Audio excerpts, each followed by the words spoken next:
Muito boa tarde a todos. Sr. Dr. Carlos Cardoso, muito obrigado pelo seu convite. Sra. Professora Sandrina Moreira, cumprimentá-la, agradecer as simpáticas palavras e saudar o Instituto que representa.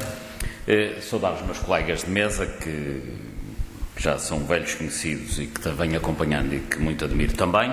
Cumprimentá-los a todos e ir ao tema que aqui me traz. Eu vou falar sobre o Orçamento de 2015, que é naturalmente o que é mais atual, aliás, irá ser aprovado, mais atual nem poderia ser, irá ser aprovado no Parlamento na próxima semana, na sua versão modificada. O documento que eu naturalmente analisei é o Orçamento de 2015, mas o que vou dizer sobre o Orçamento de 2015 poder-se-ia dizer sobre 2014, 2013, 2010, 2009, ou seja, nos últimos 20 anos a lógica orçamental tem sido sempre esta. Portanto, gostava de frisar este aspecto. Naturalmente que muito do que aqui vou dizer vai soar como uma crítica ao governo atual, e não deixa de o ser de facto, mas estendo nesta crítica em abono da verdade, todos aqueles que têm aprovado e apresentado orçamentos em Portugal nos últimos 20 anos, e já para não falar um pouco para trás. E o primeiro sentido, de facto, é este. Os orçamentos têm sido sempre, sem exceção, orçamentos de mentira. Em primeiro lugar, desde logo, porque um orçamento num país civilizado consiste numa previsão ou planificação ou apresentação, se quiserem, das despesas que se vão ser realizadas por setores face às receitas previstas. Ou seja, o que acontece em Inglaterra, na Suécia, na Dinamarca, em França. Face às receitas previstas em função do regime fiscal em vigor, os Parlamentos aprovam orçamentos que é a previsão da despesa em função da receita. Ora, em Portugal o que se tem feito é exatamente o contrário. Prevê-se as despesas e depois arranja-se receita sob a forma de saque fiscal para pagar aquela despesa. Portanto, os orçamentos em Portugal são feitos de pernas para o ar. E eu repito que este é um aspecto fundamental do mau funcionamento da democracia portuguesa. Um orçamento, como aliás acontece em qualquer empresa, um orçamento normalmente face às receitas previstas, nós planificamos as despesas. O orçamento de Estado português é o contrário. É face à despesa que se quer ter, então vamos aí atrás do povo e das empresas fazer um verdadeiro saque fiscal.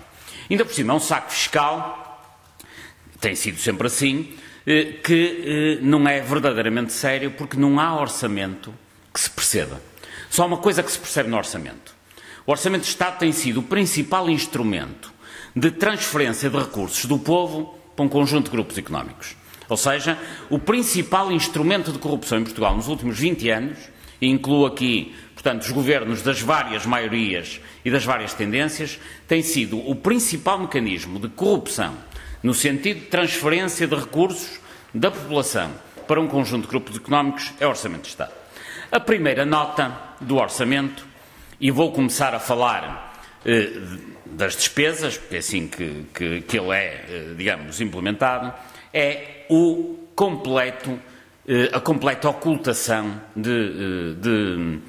dos números, desde logo dos próprios números das despesas.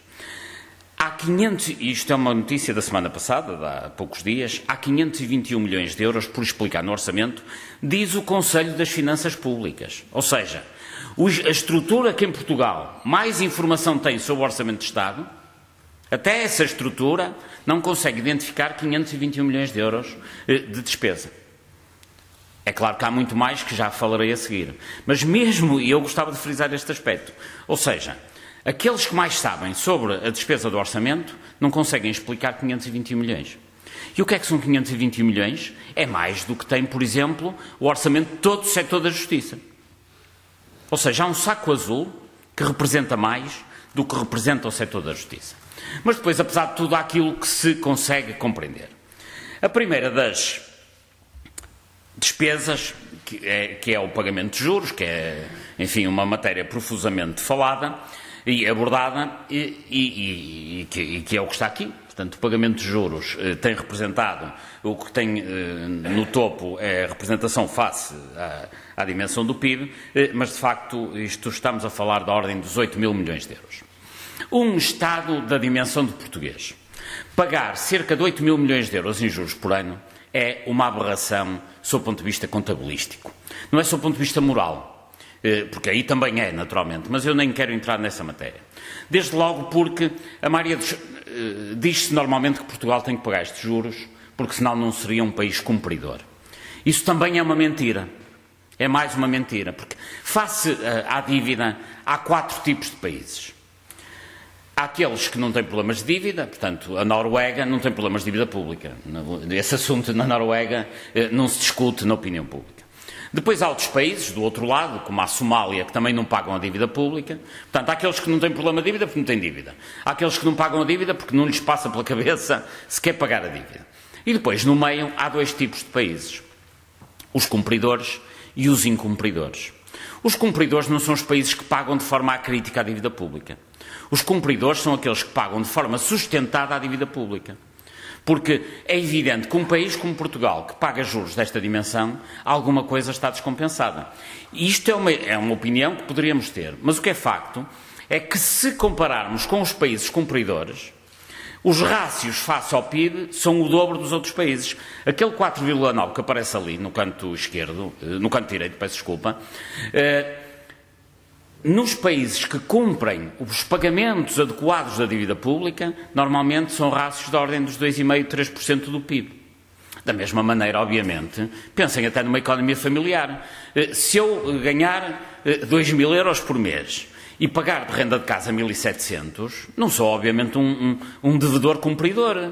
Posso cumprir 3 meses e depois acabou porque ou morri de fome ou deixei de trabalhar ou qualquer coisa aconteceu. Portanto, um país só é cumpridor se conseguir de forma sustentada pagar a sua dívida pública. Razão pela qual, no meu ponto de vista, esses grandes, aqueles que endeusam as finanças, deviam ser os primeiros a exigir que houvesse um limite orçamental ao pagamento de dívida.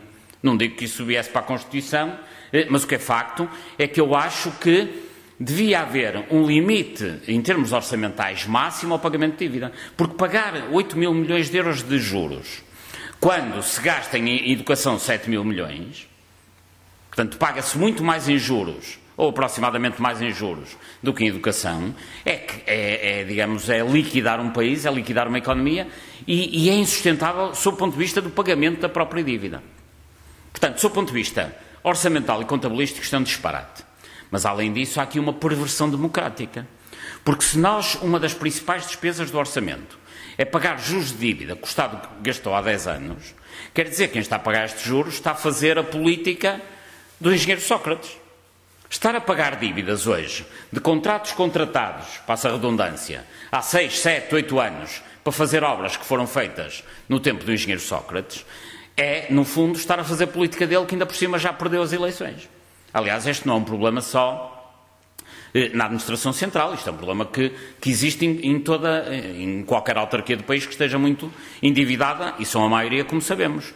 Quando um Presidente da Câmara, que tomou posse há um ano, tem como principal missão pagar as dívidas do seu antecessor, o que ele está a fazer não é política que ganhou as eleições, está a fazer é política daquele que perdeu as eleições. Portanto, isto, sob o ponto de vista democrático, é também uma perversão. Por isso, em defesa da democracia que está consagrada na nossa Constituição, jamais se poderia permitir que uma das principais canalizações dos impostos cobrados hoje sejam para pagar dívidas anteriores. Aliás, quando se fez a Constituição dos Estados Unidos, bem lá para trás, o Thomas Jefferson defendia até que cada administração, defendia que se introduzisse na Constituição americana, que cada administração só podia contratar despesa que pudesse pagar no próprio mandato. Bom, é evidente que isso hoje seria impossível, não é? Com a dinâmica da sociedade, mas não faz sentido nenhum. Nós, em 2014, andámos a pagar impostos de uma forma pesada para pagar algo que foi feito há 20 anos atrás, com políticas que, entretanto, já foram até completamente rejeitadas em sucessivos atos eleitorais. Eu gostava de frisar este aspecto, que é talvez, sob o ponto de vista constitucional, o que mais me preocupa hoje em Portugal. Se as administrações públicas, centrais e locais, andarem a pagar muitas dívidas do passado, o que estão é a consagrar políticas do passado quando elas já foram rejeitadas sob o ponto de vista eleitoral. E, portanto, isto é a primeira das preocupações que eu tenho neste orçamento, e no anterior, e no de há 5 anos e há 6 anos, porque a lógica tem sido sempre esta. Um outro aspecto que eu não podia deixar de enfatizar nesta intervenção, e que também é mais uma mentira, tem a ver com as parcerias público-privadas. Digamos que os grandes tumores na despesa deste orçamento, ou cancros, se quiserem, é, por um lado, os juros da dívida pública que estão a ser devidamente pagos, e depois as parcerias público-privadas, que, não obstante tudo o que nos tem vindo a dizer, que tem havido renegociações no sentido de diminuir a despesa com as PPPs, aquilo que nós assistimos é que temos algo como cerca de 2 mil milhões de euros que estão previstos, enfim, não vale a pena estar aqui a fazer as contas e olhar muito para os números, que se podem dividir, por um lado, pelas PPPs na área da economia, que são habitualmente as estradas, não é? As rodoviárias, ou as da saúde, que estão também aqui neste quadro. Mas o que é facto é que umas e outras, portanto, o que temos aqui é o quadro geral, rodoviárias e na saúde. Mas o que é facto é que são 2 mil milhões de euros de parcerias público-privadas que vão ser pagas, que aumentam a despesa do Estado, e ainda por cima, a maioria destes contratos são irregulares, que é um dos problemas que este orçamento também tem. E são irregulares porquê? Porque nas parcerias público-privadas, em particular nas rodoviárias, que representam, digamos, neste momento as PPPs, estão divididas algo, 80 e tal % são rodoviárias, 12, 13% são na saúde, e depois ainda há umas na segurança, nomeadamente o Ciresp, que já ouviram falar, que é aquele sistema de segurança que, só por curiosidade, é da Galilei, assessora do BPN, portanto está bem entregue, e os acionistas são os mesmos, portanto é essa gente que toma essa parceria público-privada, e depois ainda há uma pequena que é Fertagos na ponte, o comboio da ponte. Mas nas parcerias público-privadas, digamos, que são a maioria, o que acontece é que muitas estão a ser irregularmente pagas e vão ser irregularmente pagas em 2015, porque algumas têm contratos cujos anexos são secretos, são mesmo secretos, tem lá um carimbo a dizer confidencial, e, portanto, como é que estão a pagar algo que é confidencial, quando na administração pública as despesas para serem pagas são, como sabe quem já trabalhou nessa área, têm que ser orçamentadas e cabimentadas? Portanto, como é que estão a pagar PPPs cujo contrato tem como anexo de rentabilidade, portanto, dos pagamentos, um documento que é secreto? Como é que isto é possível? Não podem ser pagas. Depois há outras PPPs que não têm aquilo que é o comparador público. O que é o comparador público? É um instrumento legal, como o nome indica, que obriga, que tem que ser feito antes da PPP ser implementada e que compare os dois modelos de investimento, modelo em PPP ou modelo tradicional, os chamados PIDACs, Planos de Investimento da Administração Central. As PPPs que não têm comparador público são também irregulares e também não devem ser pagas. Mas depois ainda há outras. Há PPPs que, contrariamente ao que a lei obriga, não fizeram refletir as suas responsabilidades. Vou dizer isto de outra maneira mais rápida e mais simples. Sempre que cada PPP é contratualizada, nos termos da lei do enquadramento orçamental, as responsabilidades nos sucessivos anos têm que ser refletidas nos diversos orçamentos, de uma forma também plurianual. Isto é o que diz a lei de enquadramento orçamental. Se isto não acontecer, não se pode meter nesses orçamentos as despesas para pagar essas PPPs. E, no entanto, elas estão a ser pagas. Portanto, verdadeiramente, quando o Presidente da República recebesse este orçamento para promulgar, ia dizer, olha, quanto à PPP, autoestrada Aveiro-Viseu, imaginem, uma qualquer, isto foi previsto, as responsabilidades plurianuais do Estado para o ano 2015? Se sim, pode estar no orçamento. Se não, como aconteceu em 70% dos casos, então não pode, pura e simplesmente, estar a ser pago. E é claro que dir-se-á, mas o contrato está assinado, então como é que se resolve? Os tribunais que decidam como é que isto se resolve. Daqui a 10 ou 15 anos, os concessionários receberão o dinheiro se ganharem no tribunal, o que é muito duvidoso. Agora, o que não faz sentido é um orçamento que viola a lei do enquadramento orçamental, que é justamente a lei que diz como é que se fazem os orçamentos. E, portanto, as PPPs são, de facto, um fenómeno estranhíssimo neste orçamento. E mais estranhos são, porque no momento em que o Governo e os próprios parlamentares têm andado a dizer que as despesas com PPP vão descer nos próximos anos, vejam o que acontece. Pediam um pouco a vossa atenção. O que está, aquelas barras que estão ali é previsão de despesa para os anos todos. Até 2040 era a previsão em 2013. No Orçamento de 2013, a previsão era aquela. E em 2015, apenas passados 2 anos, a previsão é revista em alta, daquela maneira que ali vem. Ou seja, em 2013, que se gastava muito, previa-se pagar aquilo. Em 2015, que dizem que gastam menos, gasta-se a linha que está vermelha em cima. Portanto, vejam o absurdo que isto é. Com a agravante, não sei se notam, que nos últimos anos vai-se pagar menos do que previsto. E nos primeiros vai-se pagar muito mais.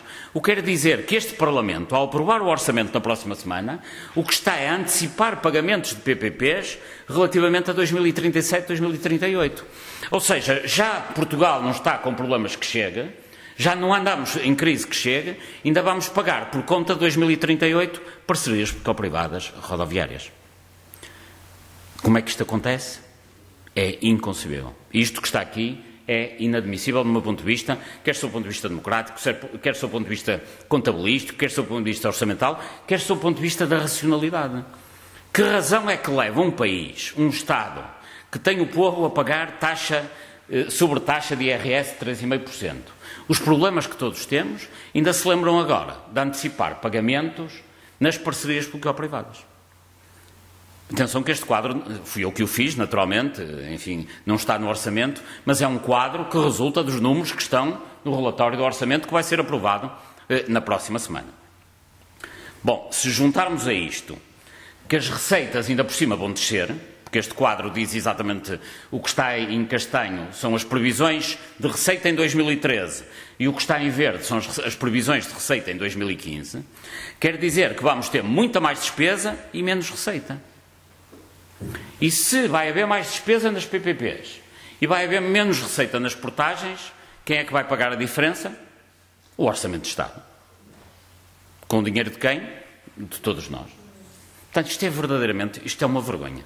Isto que está aqui é verdadeiramente chocante. Devo dizer-lhes que eu estudei o relatório do Orçamento, ele foi apresentado no dia 17 de outubro, e eu próprio tive que falar a alguns colegas para saber se isto seria mesmo verdade assim, para corrigir as contas, porque eu numa primeira fase achei que me tinha enganado. Porque isto é tão mau, é mau demais para ser verdade, como se costuma dizer. Bom, a nível dos juros e a nível das parcerias público-privadas, vai ser isto em termos de despesa efetiva. Mas depois há todo um conjunto de fatores que aparecem no orçamento, de que eu selecionei apenas alguns, senão teremos aqui até às 8 da noite, e que são verdadeiramente preocupantes. Como sejam, por exemplo, as chamadas contra-garantias contingentes, que é assim que isto aparece no orçamento, que são garantias que o Estado dá a negócios privados. Bom, o mais chocante dos quais é o novo banco, que aparece ali com uma dotação de 3,5 mil milhões de euros, quando nos dizem a nós todos os dias que o problema do novo banco é um problema do setor financeiro e o novo banco e o BES, etc. Ou seja, aquilo que nos tem sido vendido, e enfim, assumamos como verdade, é que os problemas do novo banco, quem vai pagar é o Fundo de Resolução. Esquecem-nos normalmente de dizer é o seguinte, é que o Fundo de Resolução não tem fundo. E como o Fundo de Resolução não tem fundo, só tem 400 milhões dos 3,9, quem é que vai garantir os restantes? 3.500 milhões. Aliás, há uma pergunta que tem que ser feita no Parlamento, ou ao Presidente do Parlamento, ou ao Primeiro-Ministro, ou, em última instância, ao Presidente da República, que vai promulgar o orçamento, que é, se o Estado não tem nada a ver com isso, como é que esta verba aparece no Orçamento de Estado? Porquê é que está aqui? É que a própria questão é, porquê é que isto está aqui? Está aqui a fazer o quê? Está a fazer o seguinte, que é servir como contra-garantia contingente na eventualidade deles não pagarem. Ou seja, o único documento oficial em que alguém se compromete a que, se a coisa correr mal, pagamos, é o Orçamento de Estado de 2015. Portanto, isto é uma fotocópia do próprio orçamento. Bom, já sem falar de um outro aspecto, que é o facto do próprio Estado andar a meter dinheiro no fundo. É que isto aqui é uma garantia que eventualmente pode vir a ser acionada. Mas neste quadro podem encontrar ali que em 2014 o Estado português meteu 297,1 milhões de euros no fundo e prepara-se em 2015 para meter lá mais 170. E a questão que se coloca, então, o Estado não tem nada a ver com isto e já lá meteu 500 milhões de euros. E estes são os números escondidos do Orçamento de Estado. Estas são as mentiras. Depois há umas que são mentiras que, entretanto, já foram desmascaradas, como sejam os 3,177, portanto, 3 mil milhões de euros que estão ali para ser pagos em 2015, que têm a ver com o buraco do BPN, porque quando se deu a nacionalização do BPN, em 2008, o prejuízo, enfim, demorou a ser estimado e é da ordem dos 7 mil milhões de euros. Mas há um momento em que ele aparece a fatura, não é? Desculpem a expressão. Pois aí está. Em 2015, temos ali 3,177 garantias para executar eventualmente, no caso da Parvaloren, que é, digamos, a parte, o banco mau que deriva do BPN. E, portanto, é com isto que nós vamos ter que nos entender. Com garantias de 3,1 para 1.000 milhões para a Parvaloren, com 500 milhões no Fundo de Resolução, quando deviam ser os bancos a pagar, com uma garantia de 3.500 milhões ao novo banco, para a eventualidade das coisas correrem mal, e obviamente quando as coisas correrem mal, não vão ser os privados a pagar isto, vai ser o povo português. Já sem falar das despesas que referi, no caso, quer das PPPs, quer dos juros da dívida pública. E, portanto, é isto que nos diz o Sr. Dr. Passos Coelho que é o que pode ser. Diz ele que é o orçamento que pode ser. E não pode ser. E eu acho que não pode ser nós termos despesa desta dimensão, termos responsabilidades do Estado desta dimensão, quando efetivamente os contribuintes em nada contribuíram, passa a redundância, para que isto acontecesse. E é esta a estrutura de despesa que, naturalmente, os cidadãos não conhecem, porque ninguém vai ler o relatório do Orçamento de Estado, que é um livro desta dimensão. Aliás, eu duvido que haja 2 ou 3 deputados no Parlamento que o tenham lido todo. Eu duvido que em Portugal, no Parlamento, haja 10, já para ser benevolente, que tenham lido o Orçamento de cima a baixo. Mas devo dizer, não vou dizer que os aconselho a ler, porque de facto é frustrante, é deprimente ler um orçamento em que nós vemos que aquilo no fundo é manual de como se pode enganar um povo, ainda por cima, dizendo em termos de propaganda que está tudo a correr bem e que o orçamento é melhor do que o dos anos anteriores. E portanto até aqui falamos da despesa. Deixem-me agora falar-lhes um bocadito da receita. Diz a doutora Maria Luísa Albuquerque, Ministra das Finanças, que é o princípio do fim dos sacrifícios. Portanto, supostamente os portugueses vão sacrificar menos em 2015, o que seria uma boa novidade, em termos fiscais. Porque depois há este aspecto, como as medidas fiscais no IRS, no IRC, no IMI, etc., aparecem no orçamento, e como eu dizia no início, o orçamento, em vez de ser a planificação de despesa face à receita prevista, mas é exatamente o contrário, então o orçamento fica transformado numa lei fiscal. É uma lei em que se diz como é que se vai sacar dinheiro às pessoas e às empresas para pagar estas despesas de que estive aqui a falar anteriormente. Bom, dizia na altura o Dr. Paulo Portas que preferia ter uma redução de sobretaxa em 1%, mas ele preferia, mas não houve redução de sobretaxa, como todos sabemos, que vamos todos, nem toda a gente paga, como é evidente. Quem ganha o salário mínimo não paga sobretaxa, também era só o que mais faltava, quer dizer, não pagavam IRS, iam pagar sobretaxa, isso seria o máximo. Mas, chegados a 2015, que sistema de impostos é que nós temos? E o que eu vou dizer, mais uma vez, é válido para o Orçamento de 2015, mas já é válido para o Orçamento de 2008, portanto, há 7 ou 8 anos atrás. E que é o seguinte, quando tiverem tempo, aí já os convido a ler, abram a Constituição e leiam, por favor, o artigo 114º, que é o que diz como é que é o nosso sistema de impostos. E diz o seguinte, vamos começar de baixo para cima. Ponto 4. A tributação de consumo visa devendo honorar os consumos de luxo. E apesar disso, com as sucessivas alterações fiscais, nós hoje acontece, por exemplo, o seguinte. Se algum dos senhores for almoçar ao Sheraton, paga de IVA na refeição 6%. Se for almoçar a um restaurante económico, paga 23%. Portanto, um sistema fiscal em que na Constituição se diz que deve honorar os consumos de luxo, a tributação de refeições num hotel de 5 estrelas é mais barata em termos fiscais, obviamente, nos outros não, mas paga em termos fiscais menos do que se for a um pequeno restaurante económico, o que é obviamente absurdo e é inconstitucional. Depois diz também, ponto 3, a tributação do património deve contribuir para a igualdade entre os cidadãos. Só que um fundo imobiliário que tenha 100 casas no centro de Lisboa, tituladas num fundo imobiliário fechado com isenções de IMI, não paga IMI. E quem tiver um T2 ou um T3, paga IMI. Portanto, o ponto 3 que diz que a atribuição de património deve contribuir para a igualdade dos cidadãos. Portanto, não sei se está aqui alguém na sala, mas se eventualmente houver aqui alguém na sala que tenha 100 apartamentos titulados num fundo de investimento imobiliário, paga menos IMI do que qualquer um de nós que tenha um T2 ou um T3 e que paga IMI. Portanto, isto também é inconstitucional. Bom, já sem falar numa questão que, sob o meu ponto de vista, é importante e tem sido pouco discutida no espaço público da forma adequada, que é a tributação de empresas incide sobre o seu rendimento real, ou seja, paga mais IRC uma empresa que ganhe mais do que outra que pagará menos IRC se ganhar menos, peço desculpa.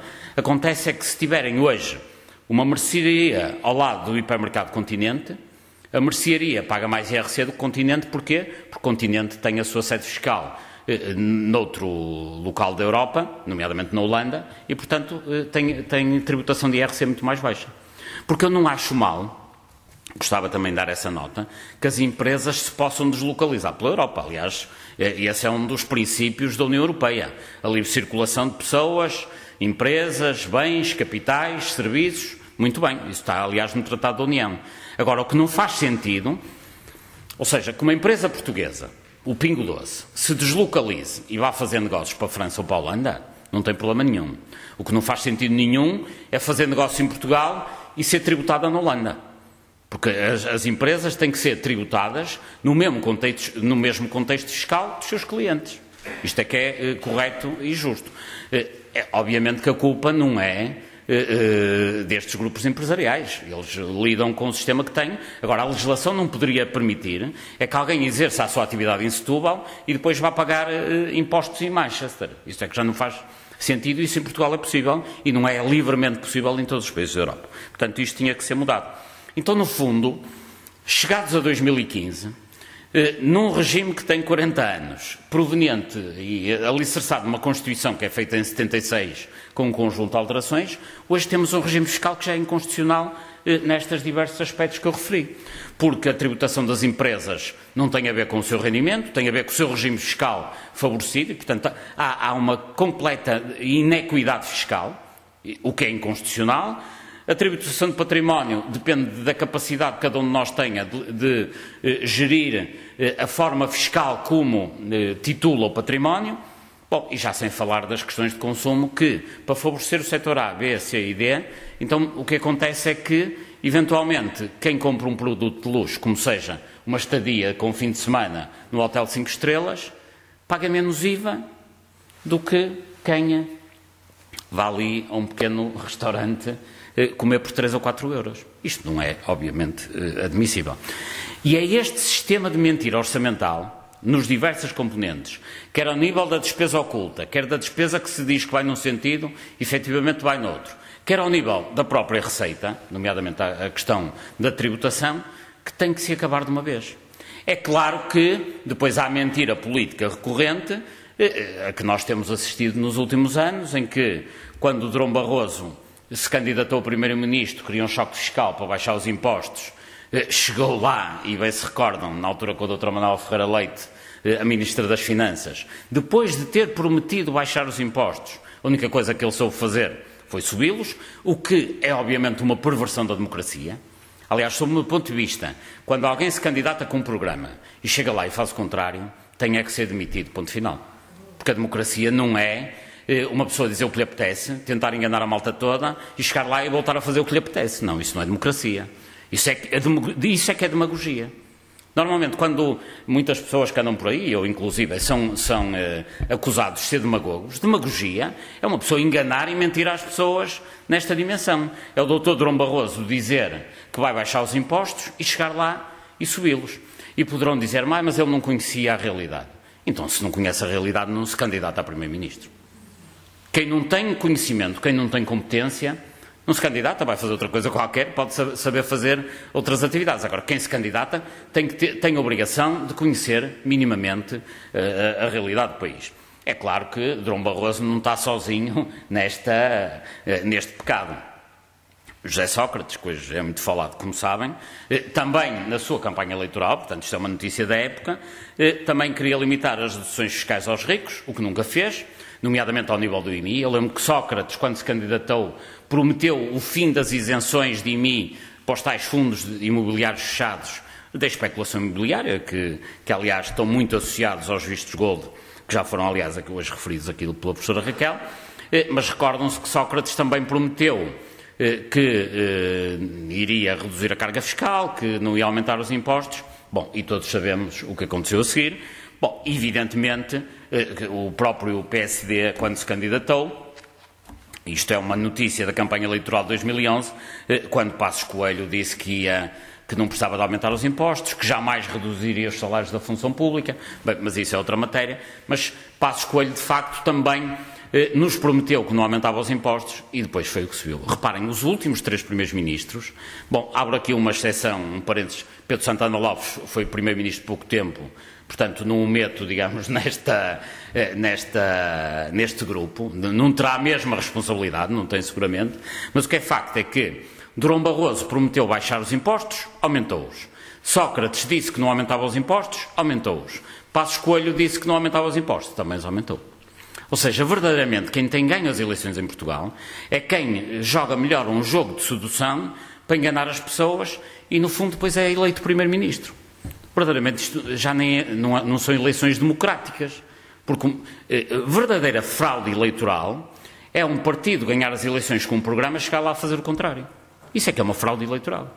E é aquilo que nós assistimos nos últimos 3 primeiros-ministros portugueses, feita a exceção, como digo, ao Pedro Santana Lopes, verdadeiramente, da ideia que as campanhas eleitorais são assim um jogo de sedução, tipo um concurso, em que, no fundo, é o concurso para o primeiro mentiroso. E aquele que melhor mentir, melhor enganar as pessoas, tem como prémio, no final, a chefia do governo de Portugal. Não pode ser. Democracia não é isto. Não é assim que pensaram a democracia os ingleses há 500 anos, não é assim que pensaram a democracia os franceses na Revolução Francesa, não é assim que pensaram a democracia os americanos. Isto não foi assim que pensou a democracia o general Humberto Delgado no tempo do fascismo, nem os capitães de Abril, nem aqueles que a seguir ao 25 de Abril lutaram pela democracia, porque de facto isto não é uma democracia. Isto é um jogo comercial em que eles tentam, no fundo, vender o seu produto e depois chegam lá e enganam-nos. E nós, no fundo, até como, não só como contribuintes, como cidadãos consumidores de política, no fundo, sofremos de publicidade enganosa durante a campanha eleitoral.